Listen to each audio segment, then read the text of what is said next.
All right, how's everybody doing? I'm Jeremy Langlois coming to you from Houmas House Estate and Gardens. I sure hope everybody out there is doing great, and thank you for checking us out and stopping in and scrolling through your phone and seeing my face and deciding to stop. Man, I appreciate that.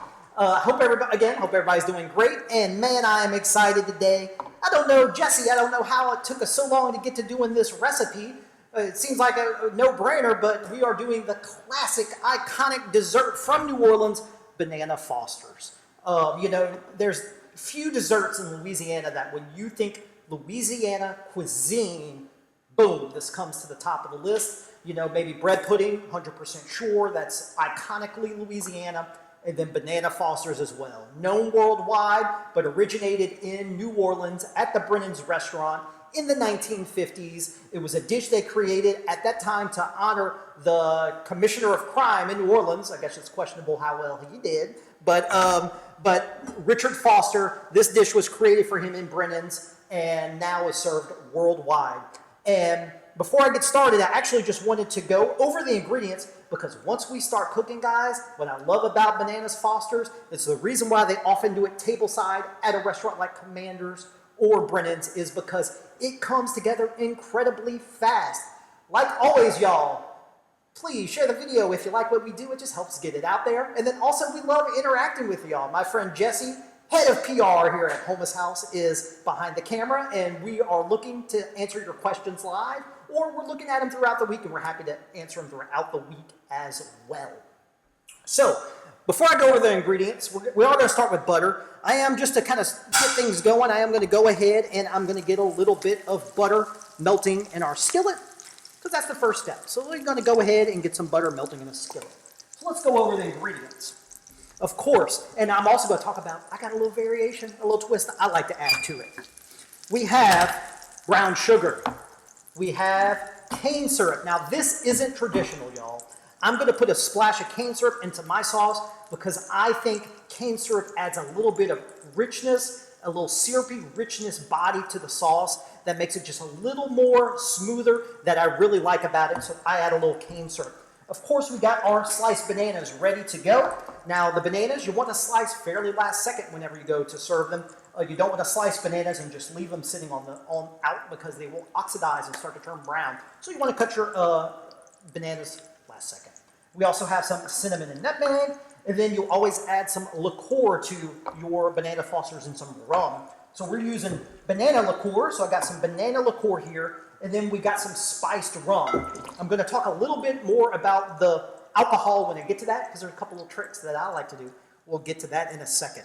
But okay, that's our ingredients. This is super simple, and what's so great about Banana Fosters is, of course, I'm going to show you all the classic Brennan-style over ice cream that we're going to serve today, and we'll also be serving at our restaurant this weekend. However, Banana Fosters is a versatile dessert sauce. Top it on your cheesecakes, top it on your pancakes, top it on your waffles, top it over any dessert. It is a fantastic sauce, and again, we just love it here in Louisiana. So the butter's melted, so man, why mess around? Let's go ahead and get started. So into my melted butter, I'm going to go ahead and just add some brown sugar right into it. And what I want to do is, you want to add enough brown sugar to absorb into the butter, and the brown sugar is going to pick up the butter. I'm cranking up the heat to a fairly medium high to high heat. That's for two reasons. That's going to allow the sugar to start to melt and absorb into this butter. And then also when we come back with our rum and we get that beautiful flambe or flame, well, you're only going to get that if you have a really hot pan.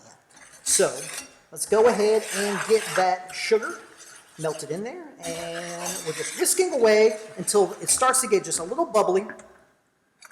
And as it starts to bubble, that's when the sugar starts to melt, and it will really start to pick up that butter, and because it's kind of becoming a little liquefied as well and into that sauce. Now, Banana Fosters, like everything here that becomes a classic dish in Louisiana, there's so many different recipes. When I was coming up with my mentor, Chef John Foltz, he had a lot of little interesting little variations he liked to put on it. He would put some orange juice, just a touch of orange juice and a touch of lemon juice, fresh, squeezed right out of the fruit into the sauce, and it gave it just a little different quality of flavor that's really great as well. But we wanted to stay fairly classic.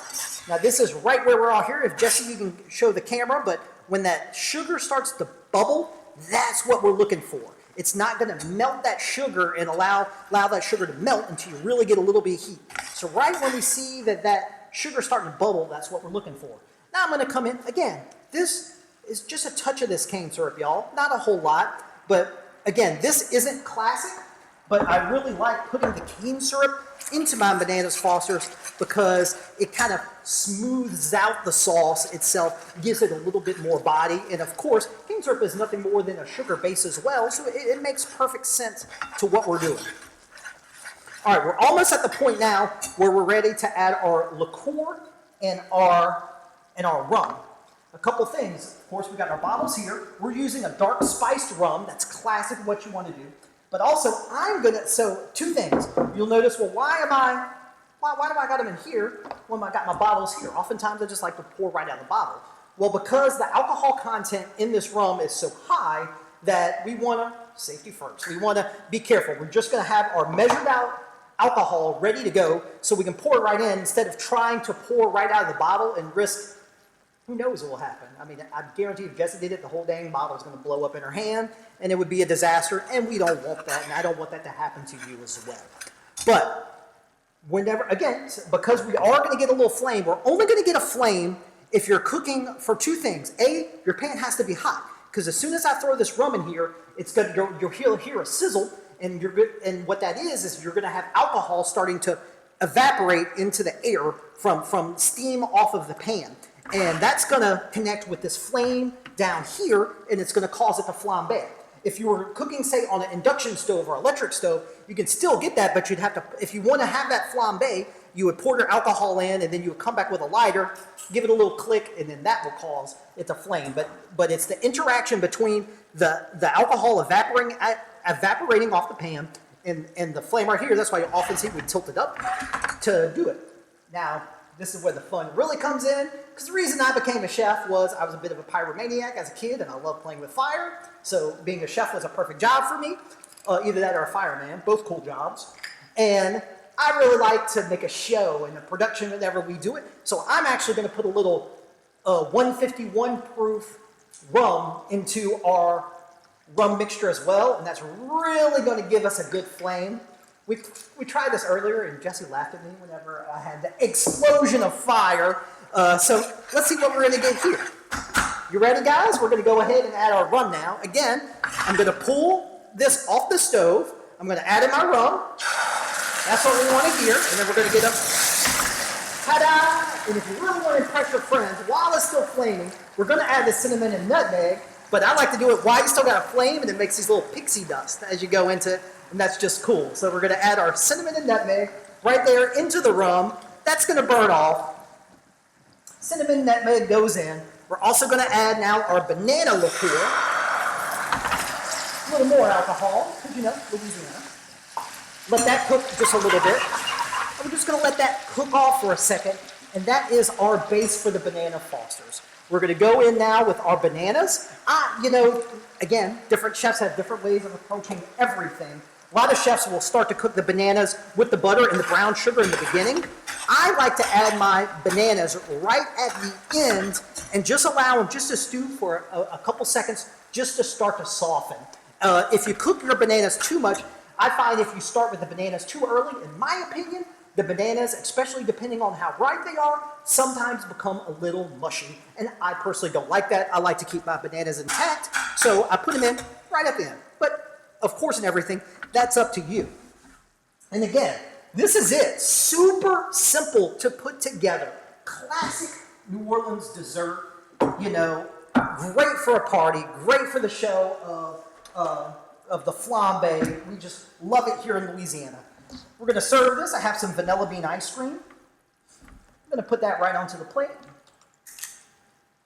And then, of course, we're just going to go around with a generous helping of that sauce all around the plate, and you don't get any more iconic Louisiana dessert than this. Let's finish this off. Jessie, this is true story. Don't be mad at me for saying this, but Jessie said she's been dieting all week just to be able to try that, right, Jess? Today is cheat day. Cheat day. So look, I don't know about Jessie, but I like a lot of bananas.